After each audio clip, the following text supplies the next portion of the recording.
Hello বন্ধুরা, কেমন আছেন সবাই? আমি নিয়ে চলে এসেছি আবারও একটি নতুন video, how to make lip pen art for beginners. তো আমরা প্রথমে এখানে এমডিএফ বোর্ডে সমান করে একটা পেপারকে কাট আউট করে এবং সেটাকে ত্রিকোণ করে মুড়ে কিন্তু আমরা মিডিলের পয়েন্ট আউটটাকে বের করে নেব। এরপর এখানে আমি একদম বেসিক একটা ড্র করেছি সার্কেল করে।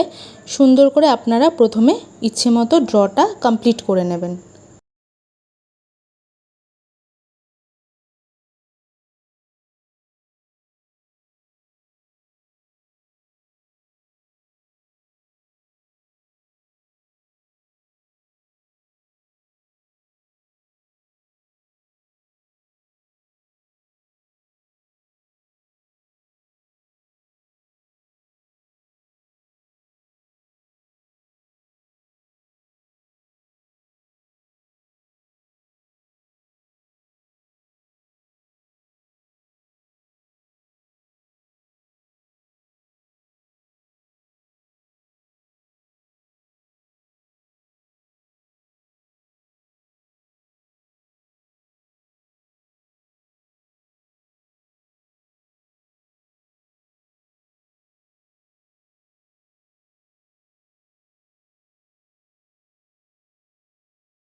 এবার আমরা রেজিন বেসটাকে এবং হার্ডেনারটাকে সম পরিমাণে নিয়ে খুব ভালোভাবে কিন্তু মিক্স আপ করে নেব।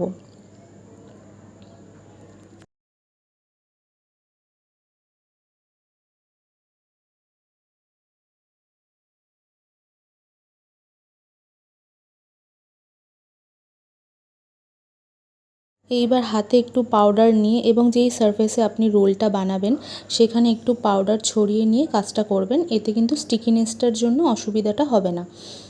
এবার আমি রোপটা কমপ্লিট করে আঠা দিয়ে কিন্তু সুন্দর করে ক্লেটাকে সেট করে নেব।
এখানে আমি স্পঞ্জ দিয়ে রূপটাকে তৈরি করেছি মোল্ডেড ক্লেটা দিয়ে। তো আমি দেখলাম যে এখানে স্পঞ্জ দিয়ে করলেই বেশি বেটার হচ্ছে। হাত দিয়ে করলে কিন্তু কোথাও উঁচু কোথাও নিচু মানে সমান হচ্ছে না ব্যাপারটা। তো আমি এখানে স্পঞ্জ দিয়ে করে দেখলাম যে খুব বেশি ভালো হয়েছে।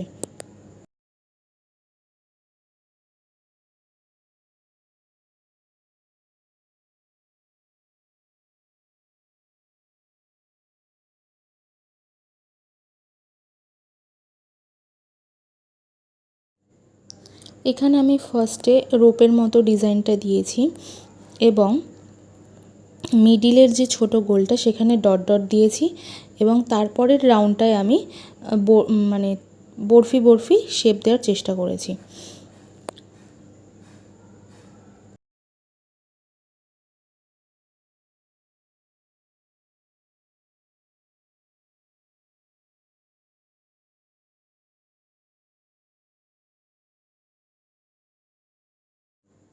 এরপরে ক্লেটা শুকিয়ে যাওয়ার পরে আমি এখানে অরেঞ্জ কালার দিয়ে কমপ্লিট করে নিয়েছি। এখানে আমি ডবল কোটিং করেছি।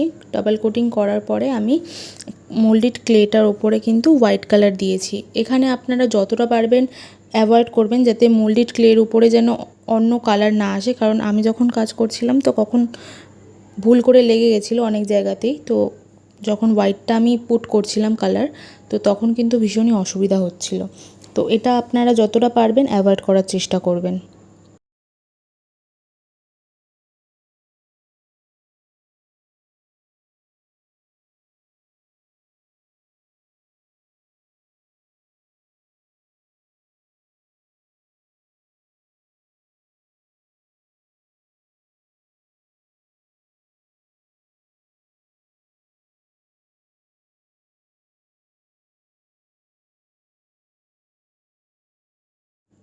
কালারটা কমপ্লিট হওয়ার পরে এখানে আমি ফার্স্টে আঠা না দিয়ে কিন্তু কাজগুলোকে ভালো করে ডেকোরেট করে আমার ইচ্ছে মতো যেটা ভালো লাগছিলো দেখতে সেইভাবে সেট করে দেখার পরে আমি আঠা দিয়ে সুন্দর করে মিররগুলোকে সেট করে নিয়েছিলাম এবং ভার্নিশ দিয়ে কমপ্লিট করার পরে আমি সবার শেষে হোয়াইট হোয়াইট ডট দিয়ে কিন্তু একদম লিপ্পান আর্টটাকে কমপ্লিট করে ফেলেছি। কেমন লাগলো আমার এই ভিডিওটি অবশ্যই কমেন্টে জানাতে ভুলবেন না। আজকের ভিডিওটি এই পর্যন্তই। আমার চ্যানেলটিকে সাবস্ক্রাইব করবেন, আমাকে ফলো করবেন এবং আমার পাশে থাকবেন।